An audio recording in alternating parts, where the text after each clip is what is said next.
নমস্কার, আমি রতন রায়। আমি সোমা। আমরা সংস্কারি আড্ডা নামে একটি ক্যাফে চালাই। আগের ভিডিওতে অনেকেই কমেন্টে তোমরা জিজ্ঞেস করেছিলে যে আমাদের ক্যাফের লোকেশনটি কোথায়। আমাদের ক্যাফের লোকেশনটি হলো শিলিগুড়ি সূর্যসেন মহাবিদ্যালয়ের ঠিক পাশেই। আর তোমরা গুগলে সার্চ করলেও আমাদের ক্যাফের লোকেশন পেয়ে যাবে। আজ ছিল রাখি পূর্ণিমা, তাই সকাল সকাল ঘুম থেকে উঠে আমরা চলে গেলাম চা খেতে। আর আমি চা খেলাম, ও একটা ডাব নিয়ে নিল। বাড়িতে এসে ফটাফট স্নান করে রেডি হয়ে আমরা চলে যাই আমার মাসি শাশুড়ির বাড়ি, কারণ সেখানে ওর বোনেরা ওকে রাখি পরাবে। মাসির বাড়িতে গিয়ে দেখি বোনেরা রাখি পরানোর জন্য আগের থেকে সব রেডি করে রেখেছে, তাই আমিও আর দেরি না করে বসে বললাম রাখি পরতে। যেহেতু মাসির বাড়িতে দুই বোন, তাই প্রথমে ছোট বোন আমাকে রাখি পরায় এবং তারপর ওর দিদি বড় বোন আমাকে রাখি পরায়, এবং তাদের দুজনেরই রাখি পরানো হয়ে গেলে আমরা দুজন মিলে খাওয়া দাওয়া করে কিছুক্ষণ ওয়েট করে তারপর আমরা বেরিয়ে পড়ি দোকানের তো জন্য। সকাল সকাল রাখি পরা হয়ে গেল।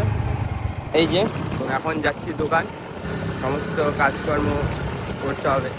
যাই থাকবো না কেন আমাদেরকে তো কাজ করতেই হয়, গ্রামের দিন বিশেষ করে। তুমি তো রাখি পরাও নি।